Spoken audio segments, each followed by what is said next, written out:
যদিহে তোমালোকৰ গণিত পৰীক্ষা কেনেবাকৈ বেয়া হৈছে যদি তুমি চিন্তিত হৈ আছা তেনেহ'লে এই ভিডিঅ'টো তোমালোকৰ কাৰণে হয় কাৰণ এই ভিডিঅ'ত তোমালোকৰ সৈতে আলোচনা কৰিম যে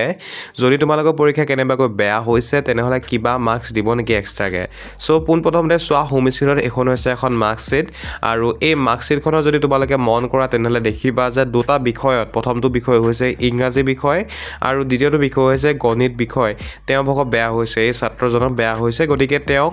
এই দুইটা বিষয়তে গ্ৰেছ নম্বৰ দিছে +8 বুলি যে লিখা আছে সাইডত আৰু +7 যে লিখা আছে হেয়া হৈছে গ্ৰেছ মাৰ্ক গতিকে 8 নম্বৰ পাইছে ইংৰাজীত আৰু 7 নম্বৰ পাইছে গণিত বিষয়ত তেওঁ গ্ৰেছ মাৰ্ক আৰু সৰ্বমুঠ 15 নম্বৰ পাইছে আৰু তেওঁৰ যি ৰিজাল্ট হেয়া ৰিজাল্ট ওলাইছে 3rd ডিভিজন গতিকে ছাত্ৰ-ছাত্ৰীসকল তোমালোকে নিশ্চয় দেখিছা এই মাৰ্কশ্বিটখনত এই ছাত্ৰজনে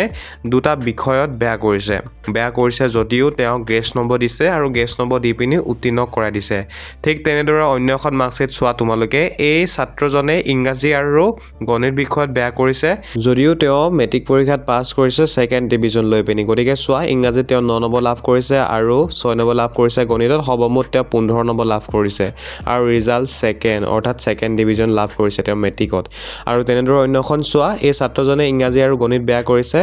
ইংৰাজীত তেওঁ লাভ কৰিছে 9 নম্বৰ গ্ৰেছ আৰু গণিতত লাভ কৰিছে 8 নম্বৰ গ্ৰেছ আৰু সৰ্বমুঠ তেওঁ 17 নম্বৰ পাইছে আৰু তেওঁৰ ৰিজাল্ট 3rd ডিভিজন গতিকে তোমালোকে নিশ্চয় দেখিছা গণিত বিষয়টো গ্ৰেছ মাৰ্ক প্ৰদান কৰিছে যোৱা বৰ্ষৰ ৰিজাল্টত এয়া চোৱা অন্য এখন মাৰ্কশ্বিট এই মাৰ্কশ্বিটখনতো সেম ইংৰাজী আৰু গণিতত বেয়া কৰিছে টোটেল তেওঁ 13 নম্বৰ গ্ৰেছ লাভ কৰিছে দুইটা বিষয়তে আৰু 2nd ডিভিজন তেওঁ লাভ কৰিছে ঠিক আছে ইংৰাজীত 7 পাইছে আৰু গণিতত তেওঁ 6 নম্বৰ গ্ৰেছ পাইছে গতিকে চোৱা ফেল নাই কৰা তেওঁ পাছেই কৰিছে তেওঁ গ্ৰেছ নম্বৰ দি দিছে তেন্তে অন্যখন চোৱা এই ছাত্ৰজনে কি কৰিছে গণিত বিষয়ত বেয়া কৰিছে আৰু গণিত বিষয়ত বেয়া কৰাৰ কাৰণে অৰ্থাৎ তেওঁ 5 পাইছে 14 পাব লাগিছিলে কিন্তু তেওঁ পাইছে মাত্ৰ 5 আৰু 9 নম্বৰ যেহেতু কম হৈ আছে গতিকে তেওঁ 9 নম্বৰ এটা গ্ৰেছ দিছে টোটেল আৰু গণিত বিষয়তে যেহেতু বেয়া হৈছিলে গণিতত 9 দি পিনি তেওঁক পাছ কৰাই দিছে আৰু তেওঁৰ ৰিজাল্ট 2nd ডিভিজন ঠিক তেনেদৰে এখন চোৱা অন্য এখন মাৰ্কশ্বিট য'ত তেওঁ দুটা বিষয়ত বেয়া কৰিছে প্ৰথমটো হৈছে জেনেৰেল মেথমেটিক্স অৰ্থাৎ গণিত তাৰপাছত ছ'চিয়েল সায়েন্স য'ত তেওঁ গণিতত লাভ কৰিছে 9 আৰু ছ'চিয়েল সায়েন্সত লাভ কৰিছে 7 টোটেল লাভ কৰিছে তেওঁ 16 মাৰ্ক গ্ৰেছ মাৰ্ক হিচাপে আৰু 2nd ডিভিজন তাৰপাছত চোৱা অন্য এখন মাৰ্কশ্বিট তেওঁ লাভ কৰিছে গণিত বিষয়ত 8 নম্বৰ গ্ৰেছ মাৰ্ক গতিকে চোৱা 3rd ডিভিজন তেওঁ লাভ কৰিছে তেনেদৰে অন্যখন চোৱা অসমীয়াত বেয়া কৰিছে আৰু গণিতত বেয়া কৰিছে গতিকে অসমীয়াত লাভ কৰিছে 8 নম্বৰ গ্ৰেছ মাৰ্ক হিচাপে আৰু গণিতত লাভ কৰিছে তেওঁ 7 নম্বৰ হিচাপে বহুতে কোৱা অসমীয়া নিদিয়ে বুলি গ্ৰেছ মাৰ্ক দেখিছে তোমালোকে যোৱা বৰ্ষৰ মাৰ্কশ্বিটত যোৱা বৰ্ষত গ্ৰেছ মাৰ্ক দিছে গতিকে এই বৰ্ষতো তোমালোকক দিব আৰু চোৱা তেওঁৰ ৰিজাল্ট 2nd ডিভিজন আৰু 15 নম্বৰ সৰ্বমুঠ তেওঁ গ্ৰেছ মাৰ্ক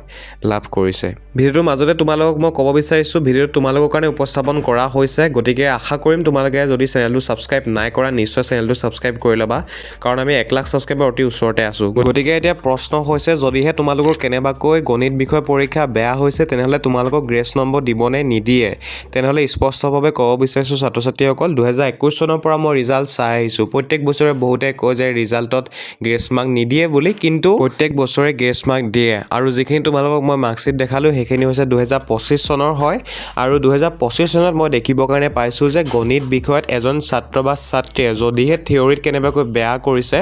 তেনেহ'লে তেওঁলোকক 10 নম্বৰ দি পিনি সেই গণিত বিষয়টোত পাছ কৰাই দিছে ঠিক আছে আৰু পাছ কৰাৰ ফলত তেওঁৰ result 2nd division 1st division 3rd division তেওঁলোকে লাভ কৰিছে তেওঁলোকে ফেল নাই কৰা পাছেই কৰিছে গতিকে এই বৰ্ষ যি তোমালোকৰ মেট্ৰিক পৰীক্ষা হৈ আছে এই বৰ্ষতো তোমালোকক গ্ৰেছ মাৰ্ক দিব